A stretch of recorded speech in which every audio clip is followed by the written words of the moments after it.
narrative is that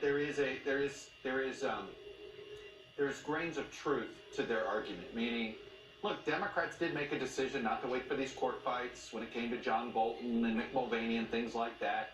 They did, make a decision not to wait to see what does the Southern District of New York find with Rudy Giuliani, Lev Parnas, and all of that. So, look, there is an argument that plenty of Democrats are making. They're like, hey, there's a lot more to go here. So I think Republicans are trying to grab that sort of strain of a narrative and weave it into they don't have any real evidence. And so I get why they've found those two grains and have used it there.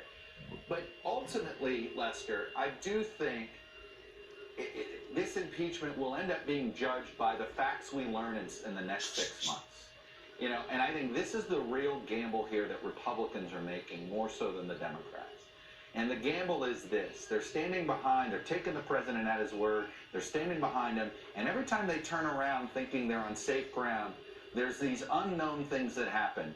Yesterday was that crazy letter that the president personally sent.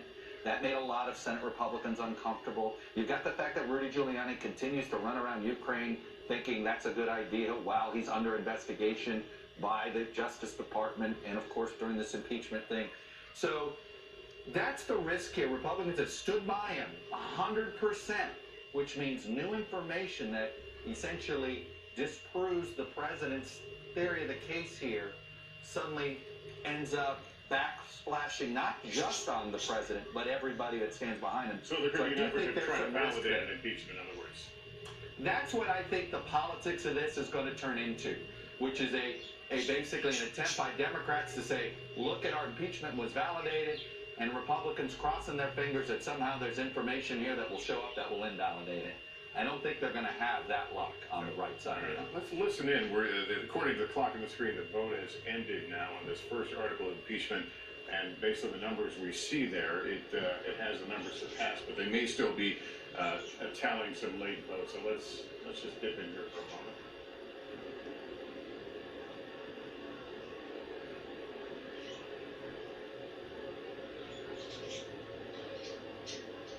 All right, as we said, Democrats appear to have enough votes to adopt the first article of impeachment, but we are waiting for some official word.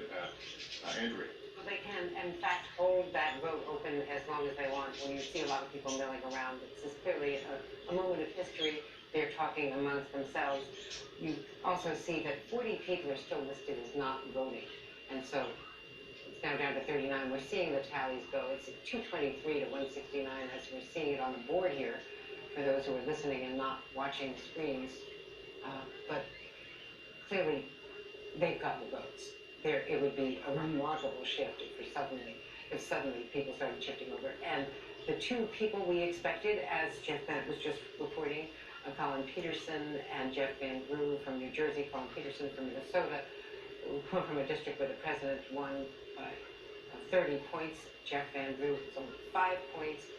He is expected to become a Republican, and Jeff said he sat with the Republicans.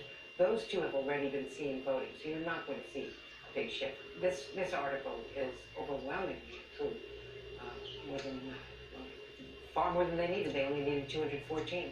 Yeah, Jeff Bennett, we're looking at just the screen. It shows the time remaining is 0, and the numbers appear to signal adoption of that first article. What more takes place before they actually announce it? Well, they will give a few more moments, especially on a historic night like tonight. They will give some more time for those non-voting members to show up if they haven't already made their way to the House floor to register their votes. But yes, Democrats at this point are 10 beyond the 216 that they would need on a typical night, but on